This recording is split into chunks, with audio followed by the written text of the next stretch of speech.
we'll get into it a little more. All right, 22 past 4 o'clock hour. I guess if you're an Eagles fan, you're probably just loving this right about now as we welcome in our good friend Johnny Mack, who covers the NFL and the Philadelphia Eagles. And I'm sure he might talk me off the ledge in a couple of moments. But for now, it's going to be a moot point as we get into all of a sudden, the new look Philadelphia Eagles that can run the football a little bit. Johnny Mack, how are you? Doing well, Rich. Yeah, not a good day to be a Giants guy. That was ugly last night. I can't. One thing I always say, one thing I applaud the Eagles for. There's a lot to criticize them for, but offensive line play is not one of them. And Jeff Stoutland is, if he's not the best offensive line coach in the league, he's in the very small conversation of being the best offensive line coach. If you can't block people, you can't play offense. Agree. And there are so many teams in this league that can't develop offensive linemen. The Giants are one of those teams at the top of the list. They've tried. They can't develop these guys. It's amazing. Yeah, it is. Like, what is... You got a GM out there who's talking about hog mollies. The guys they draft stink. Going back to Flowers, Hernandez looks like a human turnstile. Thomas looks like a player. Well, and that's the thing. They don't, I think people say, you missed on a pick. You look at it at a different position in Philadelphia, Jalen Reagor, for instance, because, I was looking it up today. Justin Jefferson had 169 yards this week receiving, and Reagor has 171 on the season. And obviously that comp because one guy was 21, and the Eagles had an opportunity to take Justin Jefferson. And he's going to set the record if he stays healthy for the most yardage through 2 seasons. But similar to what I'm talking about the Giants, I bring that up for this fact. You don't draft a player and it stops. You don't draft a player and you get a finished product. You got to develop that player. And I always say, go back to the Eagles example, bottom line is if they did draft Justin Jefferson, he's not going to have the same kind of success here as he's had in Minnesota because Minnesota has a quarterback capable of throwing the football consistently down the field, getting him the football. Yeah. So scheme matters. Coaching matters. Player development matters. In the case of the Giants, and they're not the only team, I thought, I'll give you an example. Everybody thought Thomas could play, but I thought Will Hernandez was a really good pick for that team. And you just saw he's a turnstile. He's terrible. He was awful last night. He's horrible. Jeff Stoutland's making players out of Nate Herbig. I guarantee you, if Will Hernandez is getting coached by Jeff Stoutland, he's competent. I guarantee. But that's an indictment on the ownership then and the GM, and that's the problem. You become those bad franchises, which they are. I reeled off the record over the last several years. I mean, look, every franchise goes through it. I get it. They hit the low, then they have the high. The NFL is cynical. But how can you be so incompetent as a GM where you just cannot assemble an offensive line that just for a night, a quarter, a drive, gives your quarterback, whoever it is back there, a little bit of time to throw? It's just embarrassing, man. To get them they're not the only. I mean, there is such a dearth of offensive linemen in this league. When you do have a good offensive line, Philadelphia's in that category. Cleveland, Dallas, Indy, certain teams. I mean, you can't do anything offensively if you can't block people. It's as simple as that. I don't even know what Daniel Jones is. I got to listen to Jody Mack. He says the kid's awful. Close the book. It probably is awful. I'm getting a David Carr, not Derek Carr, David Carr kind of vibe in the fact that, he's lost now. But he's lost because that offensive line has, made him a shell of himself. And there's no confidence, and, that's what happens. And that's why everything matters. You don't draft a kid and he's a finished product. So everybody who says, this is a great pick, this is a bad pick, this is a great pick, this is a bad pick. They don't arrive that way. They get developed into that. Yeah.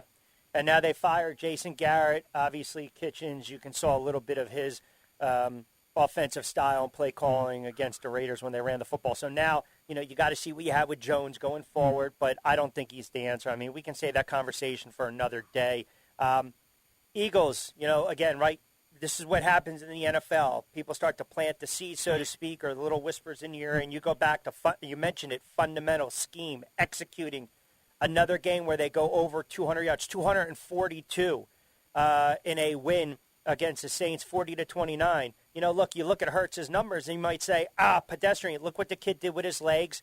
More importantly, he didn't turn the football over. He made some good decisions as well. And now this is a 5-6 team who's in the mix.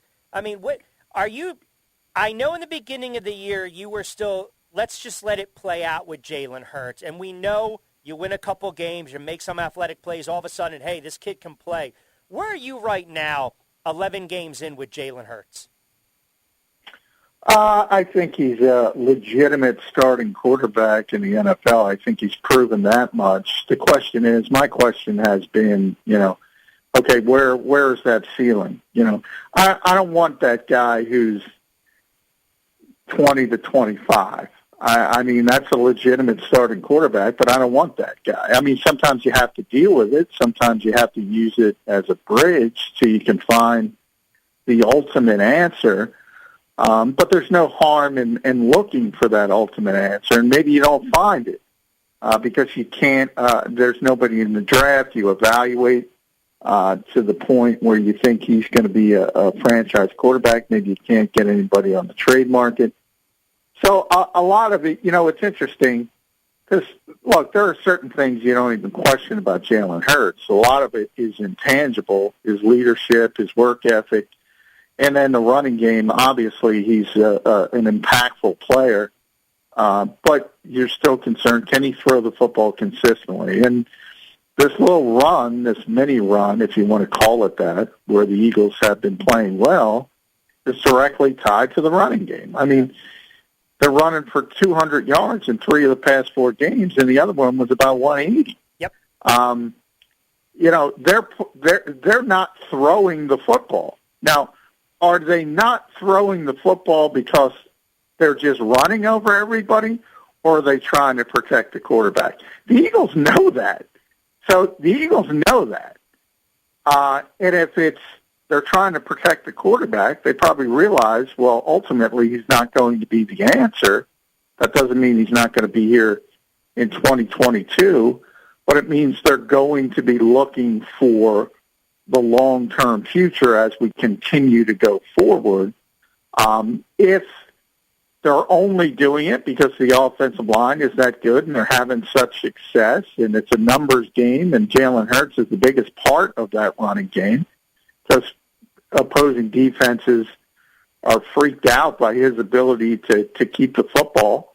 Miles Sanders, Jordan Howard, yep. Boston Scott, they're all nice players. They're not Derrick Henry. They're not Christian McCaffrey. They're not Dalvin Cook. They're not great runners. The fuel from a running perspective comes from the quarterback and the offensive line. Yeah, and it's kind of interesting what you say is I look at the quarterback position in the NFL, right, and I look at some of these young quarterbacks, and you see the maturation process with some of them, and you're starting to see the game to some extent kind of slow down to Jalen Hurts. But where I don't go goofy is when you start to compare, well, look at Carson Wentz through 10 games or make that means absolutely, it means that's for the social media goofballs. I know. That means nothing. Can you lead me down the field, down 6, 80 yards to go, under 2 minutes? That intangible. Look, the kid's game. He's a gamer. He's a tough quarterback. And I just think no matter what he does this year, I still believe the Eagles to a man are just still not sold on him. It's almost like, yeah, you know what? We like him. He's harmless. He's doing nice things. But, man, we're looking for a better deal. Yeah, I mean, they were heavily involved with doing due diligence on Deshaun Watson. I mean, that's been confirmed 60 times over by this point. Now he's played better. But again, why is he playing? He's playing better because they don't throw the football. That's right. I mean, that's got to enter the equation at some point. And by the way, when they do throw the football, they only throw it to two guys, Devontae Smith and Dallas Goedert. So, that kind of tells you, and well, this is not Peyton Manning. This is not a guy capable of going from, 1 through 4 in the progressions. So yeah, the Eagles know what's going on, and they have that ability to understand. Okay, this is still a work in progress when it comes to the passing game. And you're right. I mean, that's the thing that defines great quarterbacks. Look, and forget about down 7. In the modern NFL, you got to be able, and you see it every week in this league. You got to be down 2 scores and be able to go up and down the field. You watch Aaron Rodgers, and that's the guy anybody who knows me knows how much respect I have for Aaron Rodgers. Well, he threw for, I don't know what it was last week, 380 and 4 touchdowns, and he lost the game. Yep. Well, he didn't lose the game. I think they were down 31-24, and you're saying, all right, you're in that spot. One play, 75 yards, bang, touchdown. Yep. They tie the game. And ultimately, they scored too soon, and Minnesota went down the field and kicked the field goal. That's not Aaron Rodgers' fault, but you want, and after the game, the interesting part was, Zimmer looked exhausted, and he said, every play with this guy is a battle. Every play is just like a heavyweight bout because he puts so much pressure on you. Doesn't mean he's winning every game, but I say this all the time, Rich. You're probably sick of me saying this. The margin of error is smaller when you don't have a quarterback, and that's, that part of it's a bad example because there's not many quarterbacks as good as that. But the margin of error grows larger and larger and larger if you get a quarterback who can throw the football down the field. Maybe a better example this week is Justin Herbert because he's a young kid. Yep. Look at that.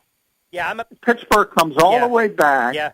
And what does he do? And he goes right down the field. Yep. And that was a phenomenal throw to Mike Williams. Oh no, listen, he's my man crush. I love that kid. I mean, he's a flat-out star. Unbelievable. Yeah, he's a flat-out star. Let's go around the league. You mentioned that big win by the Chargers, the big win by Minnesota. How about the Cardinals, right? I mean, okay, no Murray, no problem. This is what we're going to do. I mean, Connor's having a ridiculous comeback type of year. McCoy is just slinging it. They were 2-1. I mean, he just basically goes out there and he's making some plays. They've got the Bears. They've got the Lions still up. They've got the Cowboys, Seattle. They got a Rams game. I mean, they're probably going to win their 12, 13 games, you would think. But how about the job that the Cardinals have done, especially a backup quarterback in McCoy? I mean, I give that team a lot of credit. Yeah, anytime. I mean, that says a lot. I think McCoy is one of the better backups, but still, when you're able to win games, it tells you.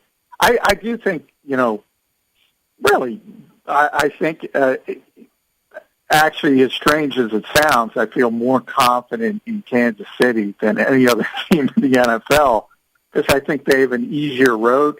I think any of the top 5 teams in the NFC could win the NFC. I think they're so even, and I'm talking about Tampa Bay, Green Bay, Arizona, the Rams. Who am I missing? Dallas. I think any of those 5 teams could make it on the NFC side. I think they're so evenly matched. It'll be about who's playing well down the stretch and who's playing well on a particular game day. In the AFC, I see Kansas City starting to play confidently on defense, and to me, they're going to take off. You saw Buffalo. I mean, that was embarrassing. The Patriots aren't ready. Anybody in the North, Baltimore's just not good enough. I think, to me, it's Kansas City, and that's the one team I'm confident in.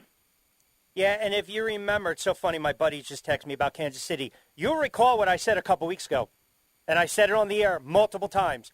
Take a flyer on Kansas City winning the AFC West. And now look, You can tell, right? I mean, all you need to do is get that team going a little bit on a roll. I think the Giants let them off the hook. Defensively, they played well against Green Bay. They put up 40 against the Raiders. Defensively, again, the defense started to come on. Cowboys had a bad game, I guess you can say. But now they've got Denver, the Broncos, Chargers, Steelers. But listen, they've got winnable games. That's why I was very confident where you don't want a team like that to get momentum. Why? Because they've been there before. They understand how it works. And it's a war of attrition. It is a long season. Yeah, and it's even longer, obviously, with the extra game. And then you have the COVID stuff throwing a curveball and everything. You look every day on the transaction wire, and somebody else is put on the COVID list. So you lose the wrong player in the wrong week, you're up against it, and that's any team. Let me, before I let you get there, a couple more. You mentioned the AFC and Buffalo, right? All of a sudden, that offense is kind of just kind of gone sideways, right? Gone south. I mean, Allen doesn't look to be playing with the type of confidence. And look, the ground game it was non-existent, and then conversely, the Colts ran roughshod. I mean, that's another team we can get into. Colts put up 41. I guess everyone thought after the Buffalo Bills put up 45 against the Jets, it was kind of a get-right game. But now you look at the AFC East, and don't look now, but the New England Patriots, what have they won, 5 in a row? And they're, it's a balanced team. Now, I'm not going to sit there and, go all Ryan Clark-ish on ESPN and say, oh, Mac Jones has come on, man. Just let it play out. But they're 7-4. They won 5 in a row, and it looks like now they're right there, right, to try to take a stranglehold, if you will, of that AFC East. And they got 2 big games, 3 coming up. Titans, Bills, and the Colts, 2 out of 3 on the road. How about New England right now? Yeah, and we're getting into weather season as well. And, Belichick is one of those guys, and I've been talking about it for years, as teams go more and more to, and you're seeing it here in Philadelphia as well with the running game, as teams go to more and more of these undersized linebackers who are on the field to cover people and can't hold up and run support. You saw a lot. You brought up Indianapolis. They ran the football. Eagles obviously running the football. The Patriots run the football. Yeah, we're talking about running the football, And you go on Twitter and you're immediately, shouted down if you talk about running the football in the NFL. Well, guess what? The smart teams, you're right. I just talked about it with Rodgers. Your margin of error is smaller if you try to go about winning a game that way. That part of it is true. But if you don't have the great quarterback, you can win games that way. And opposing defenses only make it easier if they're throwing out 215, 220-pound linebackers who can't support the run. And more coaches are starting to figure that out. All right, you're going to put those guys out there? We're just going to run the football. Yeah. John, 2 more before I let you go out here. Go back to the NFC side of the ball. We'll get to the Bears and Nagy in a moment. But San Francisco, right? A lot of players, a lot of media, a lot of fans, myself, left them for dead when they were 2-4. Oh, yeah, they're right back in it. Yeah, but let me ask you this. So how much longer, do you think because they're winning these games and Garoppolo is not causing them to lose, so to speak? I mean, do you think Jimmy G is a long-term solution in San Francisco? No. Okay, so he's a series away again from getting benched. Now, I don't know if he's getting benched this year, but they made their decision. The long-term option there is Trey Lance. I mean, when you draft a quarterback that high, I mean, ultimately he's going to be given the keys. It's just a matter. It's probably going to be next season. The problem with San Francisco, obviously, is they got to play the other NFC West teams, and Arizona and the Rams are in that equation, and they're good as well. So it's really difficult to have 3 playoff teams.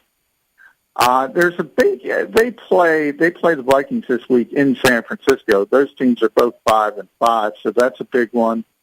Ultimately, I expect San Francisco to win that game. So they're going to make a run. Yeah. They're going to make a run at it, but it's going to be difficult because they're going to get beaten up in the division, I think. Yeah, they're doing a good job pounding the rock and running the football. Mitchell's averaging about 4.8 a carry. All right, the Bears. I mean, it's just, my goodness. I mean, first of all, if you're going to get rid of the head coach, then guess what? You got to get rid of the GM. I mean, I don't care. Oh yeah. I mean, that is one of the worst trades in the history, man. And people don't get because Mitchell Trubisky's in Buffalo, man. I mean, not only did they, that's the Deshaun Watson, Patrick Mahomes draft. I know. So not only do you miss on the player evaluation, you trade up when you didn't even have to trade up from 3 to 2 to get this abject disaster of a quarterback. And, that's one of those things where now you have to double down and go get Justin Fields. And now you're hoping that ownership and management says, well, he deserves a chance with this quarterback. No, he doesn't. No, he doesn't. And obviously, if you're going to move on from the coach, that's the problem. And that's the biggest part of missing in the draft is, and again, we'll take it back to the Eagles. If you look at Jalen Reagor, well, Devontae Smith wouldn't even be here if Jalen Reagor lived up to what he was supposed to be. That's true. And then you could use your pick to get something else, maybe Micah Parsons, maybe Justin Fields. Who knows? Yeah. You could use it in a different direction, but you had to double down. When you miss on a quarterback and you got to go get another quarterback, the Jets, it happened with the Jets, obviously. It's probably going to happen to the Giants this year. The Giants are going to have 2 top 10 picks. It's a disaster. But again, it's about you got to develop these players. Too many of these organizations think they pick these guys and they show up ready to play.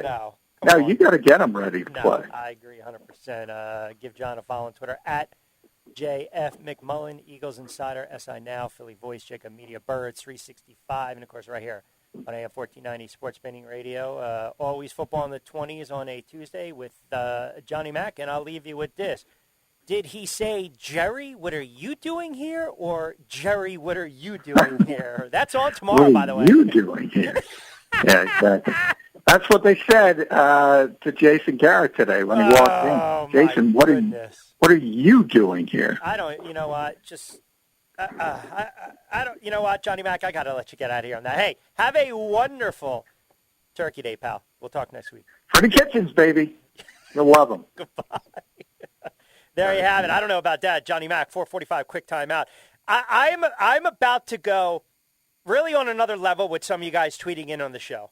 So, again, if you're driving and you're tweeting in, I suggest you pull over because I'm about to ransack a lot of you guys.